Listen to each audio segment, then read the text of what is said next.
Okay, so after the introduction of the title and fixing the computer, I thought this one was going to work without any problems.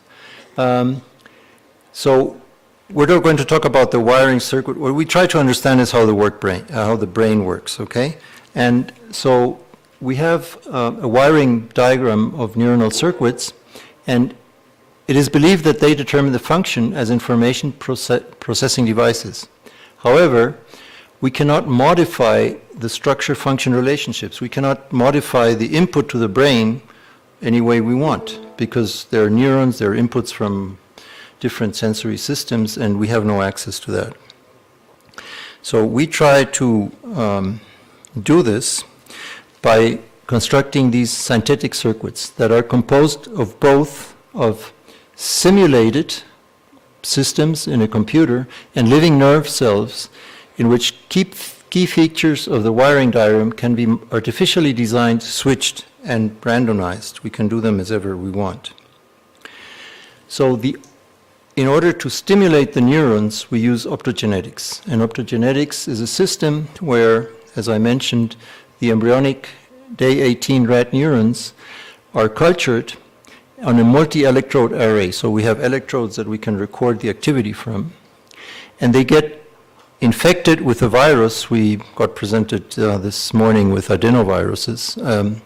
They get infected with a virus that carries as information a protein that is sensitive to light, that comes from a bacteria that is searched for light, and that opens a channel, which causes a depolarization. So we can, with light, once they are infected with this protein, stimulate a neuron whenever we illuminate them at a certain wavelength.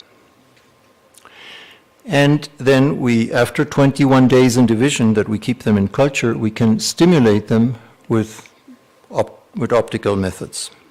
And the viral construct is this adenovirus with channel rhodopsin 2, which is linked to a yellow fluorescent protein. The microelectrodes that we grow them on have an array of electrodes, and we can record from every electrode, and the activity, if a neuron fires, is something like this. And we can set a threshold here, and we know when a neuron is firing or not. And the electrodes are small enough so that normally just one neuron will sit on a single electrode. And after 21 days, we can see a very structured and stable activity. So this is time, and this is this is time, and this is the number of the electrode.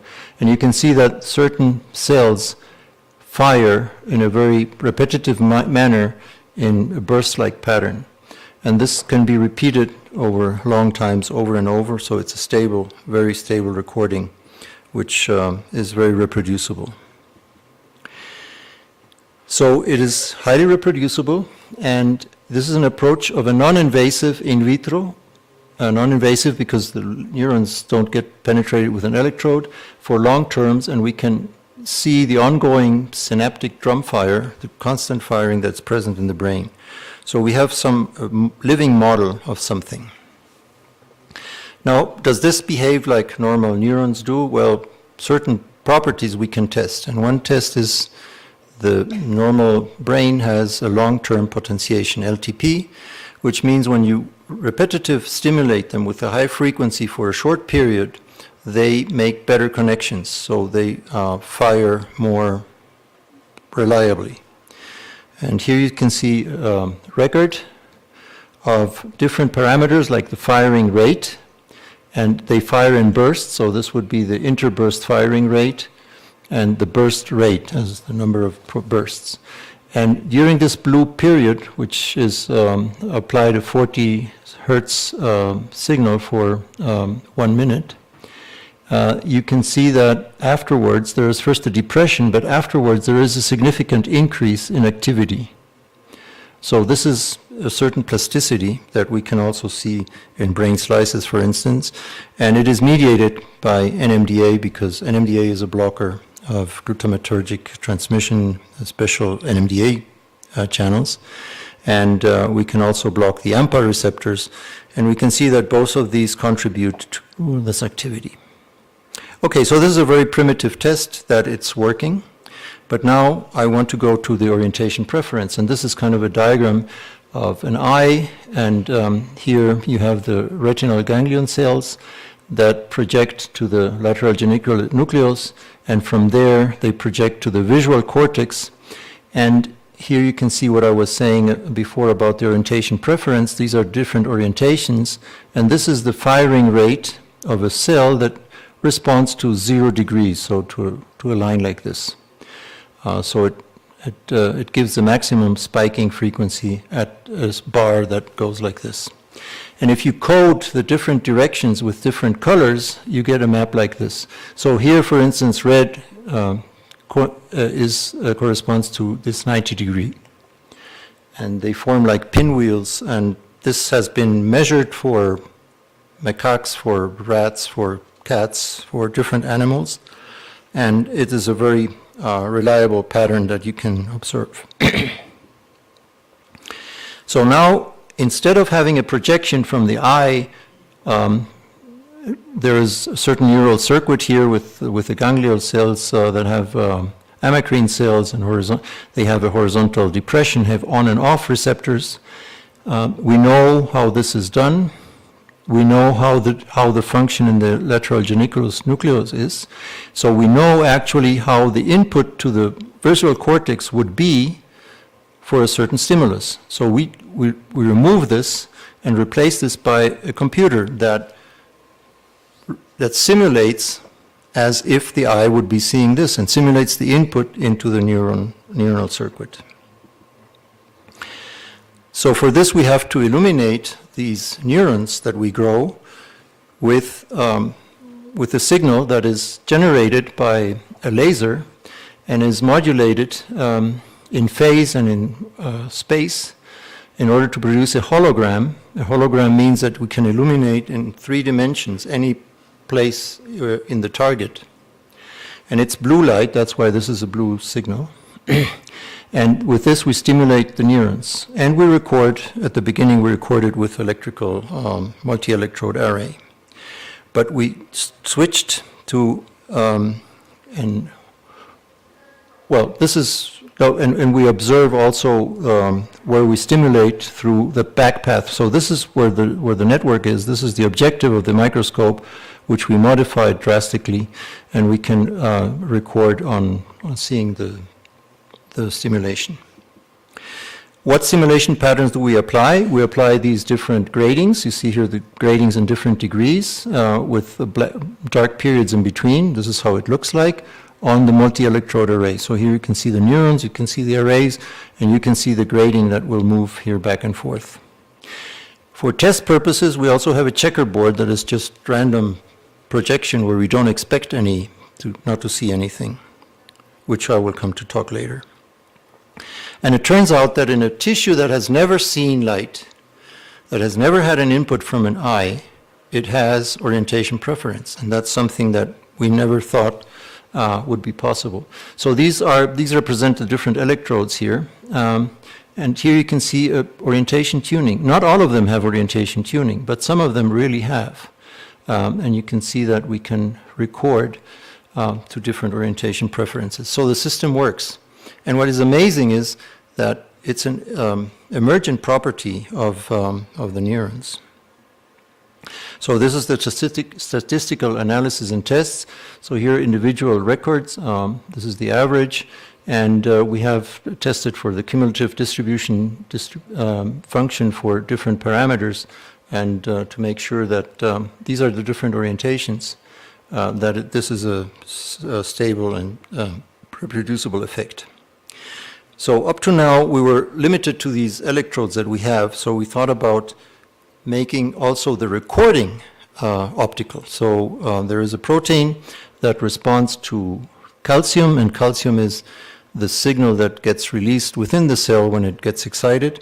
So we can measure the calcium activity with another virus, adenovirus, that has the synapsin. It's a cyclic reporter, and we then do a double transfection with these 2 viruses, and then we have an all-optical system where we don't need no electrodes anymore. And to look at how the neuronal tissue looks like, we labeled them with mu n, which labels neurons, so these red dots correspond to neurons, and obviously neurons need the glia cells in order to grow, and that's a glial label here that labels them in green. And if you go through from the bottom to the top, so this would be going to the top, you can see that the lower layer is these glia cells, and then come the neurons, and these would be the nuclear. So we have a typical layering of these neurons in our tissue. And now our optical system becomes a little bit more complicated because we have to also stimulate the calcium indicator and record the emission. So the whole setup started to get quite complex, but we can now record from any neuron in any place on the tissue. And again, so we can now record much better, and these are the recordings, different orientations, and you can see here as examples different tuning curves for different neurons, and there are some that respond only to one direction, right? These respond to two direction because this is when it goes and when it comes, and this one responds mainly to just one direction, and this one responds to 4 directions. And this has been observed also in recordings from the cortex. So to test if all this is just coincidence or not, we did many tests because we didn't believe it in ourselves. We presented this checkerboard pattern and looked at which neurons get stimulated, and then did the back calculation. So when we applied, we have here excitatory and inhibitory inputs that are kind of a Mexican hat. What happens from the retina? And if we excite a certain neuron, we see how they respond, and then we can make a map and reconstruct what would happen if we would apply a pattern. And then we can see, okay, what would happen if we apply a bar from this checkerboard? So just calculating back, and here you see the superimposition of 3 things.